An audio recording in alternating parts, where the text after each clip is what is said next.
All right, guys, we're in here for the edge cheapies. So anyone that is dual position with the mid, they have been spoken about in that previous video. And obviously it's a very, very interesting position, this cheapie edge is there, because I think you're only buying them if they are starting. Edge bench players have the worst PPM by far and can get, unless they're a bench winger or something like that, and usually would get sort of 25 to 30 minutes max. Usually, so that makes it very, very tough for them to make money at that price, definitely, and at the end of those minutes. So the edge cheapies who start, they usually make a lot of money. Think about, Cardi, Preston, Dylan Lucas last year, Connolly Lemuelu. A few of these guys started, in sort of that mid price as well. And even those guys made a lot of money. So if they're cheap, anywhere near that 250 all the way up to the 400K mark, which we've got here, they can definitely make lots of money and do a great job. So let's see what we get this season. It's obviously very early in the preseason as well. There's only really a few options you'd look to talk about in here, and one of them being the most important guy in Brendan Piakura. Massive news for him, obviously, with Kurt Capewell moving to the Warriors there. He's at 399K as well. So no matter what I say in this, he is extremely cheap. Priced at the average of 29, given he played enough games last year to, for him to keep his price there.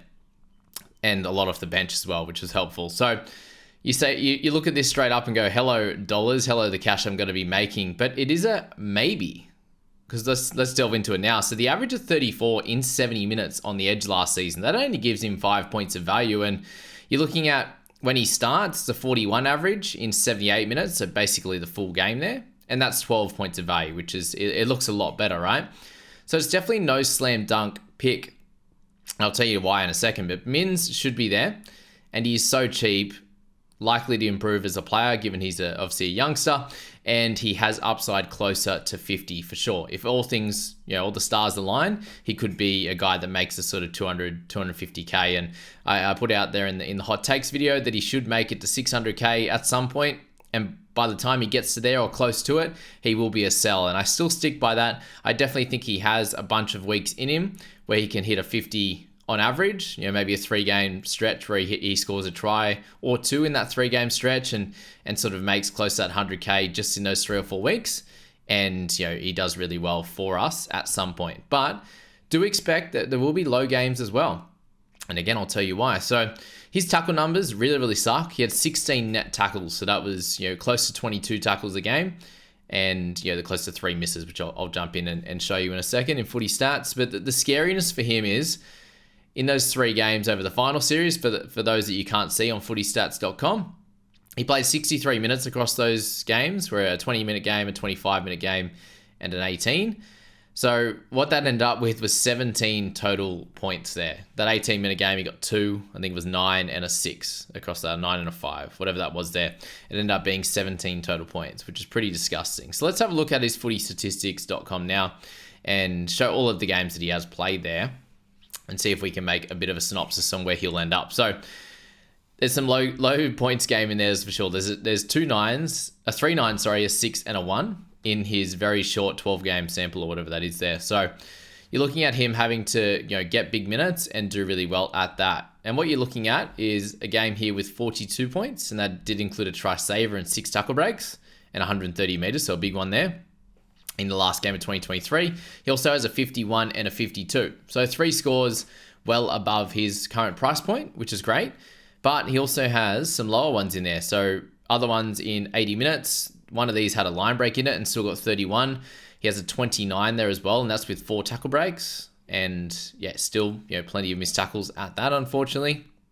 And that's all he's offering there. And then you've got interchange games off here, 52 minutes apiece for 9 and 25, which is pretty sad in that one there. He also had obviously a 29-minute game where he picked up 36 points, but that's 2 line breaks and also a try. So as I said, those tackle numbers are pretty weak, and that's across the whole section of games there. So if you go to over 50 minutes, it's 22.7 tackles for 3.6 misses, which is not nice at all. And you take out those 52-minute games, and it's 41 in 77 minutes, as we said, but 25 tackles made, 4 misses. So that definitely has to improve for him to be a bit of a slam dunk pick. They also have generally a tougher draw over the first 5. You'd imagine a lot of these games to be fairly close. So does he have the opportunity to score tries in that? which it looks like he'll need to get closer to that, anything over 40, I'd say. He probably needs to try every sort of, 4 games to keep with that average.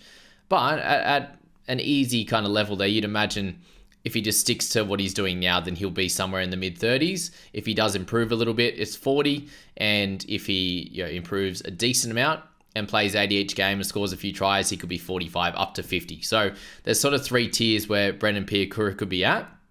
And the big thing here is the fact that his job is going to be pretty safe on that edge. They do have a fair few middles. They don't really have many edges coming through in the young man stocks. And if they are, they're a little bit away. So safety's there. He doesn't have a buy in the first section all the way to round 13. So that's where it could be a time where you look to sell him, given he has the round 13 and the round 16 buy. So that's Brendan Piakura. A very, very interesting player at that, that's for sure, coming into this first one. I think other edges have a little bit more of a chance to hit sort of a mid-40s average, but they are much more expensive. Obviously, we're talking about Sean Lane and these types of guys. They're well into the 500s. And then any of the 400s guys, probably a little bit safer to get there, but have issues around their role and minutes. And then also, are just more expensive. So, yeah, Piakura, very hard to leave out of your side, that's for sure.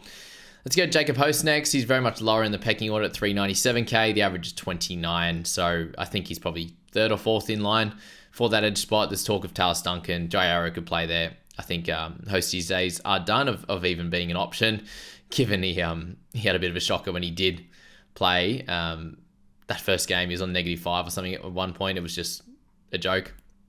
Joe Simpson, not this season. Fermor's back. He had done his dash last year and still didn't make any money, so that's that. Josh Kerr there, he's at 378, and he looks like he's probably about the 19th or 20th man, maybe 18th at best, so I don't think he plays. And even if he did, price is awkward. Matt Dury, nah. He done his dash last year. There's a big jump off here between the edges, 378k down to 311 there in that one, which is... well, there's no one in that gap. And that's kind of, if you get sort of the 30 minutes off the bench, if you're pretty average as a player in the bigger minutes that you get, the 50 to 60 or closer to 80, then you get sort of near that 400k or just above, which we spoke about in the previous video. And then the guys down here are very limited minutes type of guys, or played some starter games like Dury and then back onto the bench there. So yeah, he's a nah. Sam McIntyre, also no. Jack Howarth, so 300k for him. It's fairly cheap, obviously. He picked up a 37 in his one game of the year last year at the end of the season. So for him, you're probably hoping for a center spot now that the edge looks pretty busy with Blore, with Liero, and these types. With Justin Olam moving on, it didn't look like he was going to be playing anyway, but he's one of those guys that Howarth, that they obviously have spent plenty of money on. That's very well publicized now, and is this the year that he gets a spot? At 300k, if he got the center spot, he'd be dual. And cheap enough, I think, to slot in, given he has plenty of talent. His cup stats aren't incredible either. He's like a 30s guy, so it'd be enough in the NRL and a good team. Brody Jones is probably 4th in line, likely, so we'll leave him out. Ben Lovett's 293 as well, 4th or 5th in line, potentially. I think he's behind Jacob Host. Jamin Salmon there at 289, the average of 21 last year, so plenty of games off the bench. He is likely to cover sort of some kick-out minutes or injury, and in that 14 or 17 role for the Dogs, but they do have Kurt Mann that's going to be in that 14 likely. His PPM isn't very good at the sort of the 0.7s anyway, so he needs a full-time gig, I think, to be worth it. Chris Patolo, plenty of promise, but he's unlikely at 282 to get a spot, I think, at this point, when you've got Liam Knight, Josh Curran comes over. There's a few guys probably ahead, even like guys like Harrison Edwards, potentially. Finafiaki for the Cows, 272k. I'd say he's probably 4th in line as well, behind Lucy, and also Nanae on the other side there. So 4th in line, needs injuries. He could play some bench, middle, or edge, but yeah, not ideal. Obviously there for him, as we said, with the PPM and the minutes that you're going to get. Carl Lawton, he's coming back from injury, so I do think that him at 268, if he was to get a spot, we know that he can score really, really well. And he seems to come into, an option, become an option in few people's teams, but then unfortunately he doesn't get too many more games than he does because of injury and the like. So need some luck for Carl, but yeah, very, very good scorer and works hard when he's in there. Joe Chandler, 261, the average is 19, is promising, but probably no spot for him at this point, I'd say, definitely. Jed Cartwright, he's in a lot of people's teams. I think it's just because of the 250k and the edge and the center duel, which is a pretty cool one to have for the Knights. He's fourth in line, so he's behind Lucas, Kaipi's Paul, obviously Frizzell as well. So fourth in line, and even if you just get the bench, it's a no. Ben Condon at 250k. His average is 16.5. He's very, very low in the pecking order, I think, for the Eagles as well. Speaking of another Seagull, it's Ben Trebojevic. See, he has the edge and center duel and should be a little bit more popular than Jed for the reasons that he's probably a bit closer to a starting spot. At 250k, there's a three-way fight for that spot with Schuster, who has a finger injury out for 3 to 4 weeks. He'll be back closer to that last trial, I'd imagine. And then Corey Waddell, who I do think there's a much higher chance that Waddell moves to the middle now that they, on further review, Matt Lodge is out for the beginning of the season and could come back. Obviously, they have Sipley, who's out for most likely the first few rounds of the season as well. So Waddell is much more likely to move into that middle, given they need a few of them to partner like Aloye, Paseka, and the like there. So it's probably Ben Trebojevic or Schuster. So yeah, be ready for him. Starting edge, we would have to take in center if he got that 100%. So let's look at his stats there. When he does get the start in the second row, it's 41 minutes there for 14. It's 60, and that was against the Panthers, so be aware of that in round 24. 62 minutes for 29 and 42 minutes for 30. And then one game in 2022 where he scored a double and picked up 64 and 80 minutes. So you're looking at that, and that's not very exciting. Let's just say he got 60 minutes. You'd probably expect somewhere in the 30s in the 60-minute role. So really, there's a 14 there, which isn't great. There'll be a couple in the high 20s. There'll be a couple at 40. You might score a try. There's a few options for Ben, but at 250k, you wouldn't be able to say no in that center position. That is for sure there. Alrighty.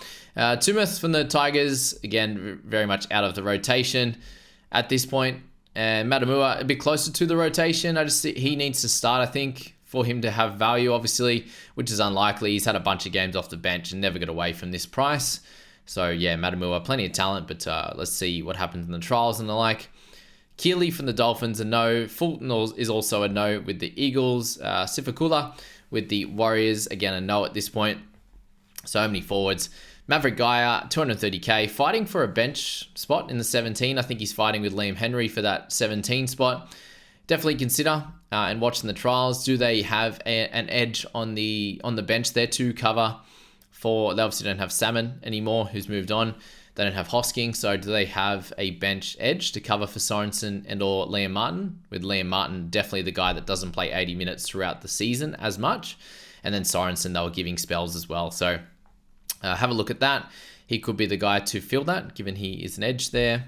Matele with the Eels is just a no. Hassett, Foran, Puavasa with Cowboys, Lasati with Panthers, and Laban with the Warriors. They're all no at this point. They won't be close to a 17, so not worth considering.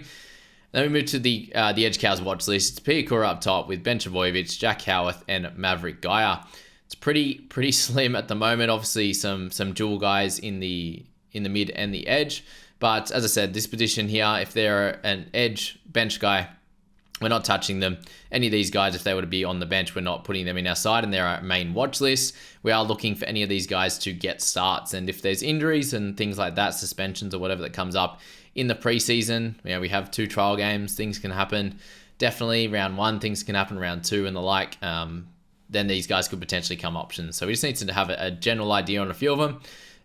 Some won't be great even if they were to get a spot. Some, like these guys, are going to be good if they were to get a spot. So keep an eye out on them. Thank you for watching, guys. I appreciate all of you through this preseason. I am on Instagram and TikTok now as well. So NRL Cricket Analysis on there. And just about to drop the private group. So if you have any interest in that early on, the quicker we get people in there, the easier it'll be for me in late Feb. So yeah, reach out on socials if you're interested, and we'll catch you in the next few episodes.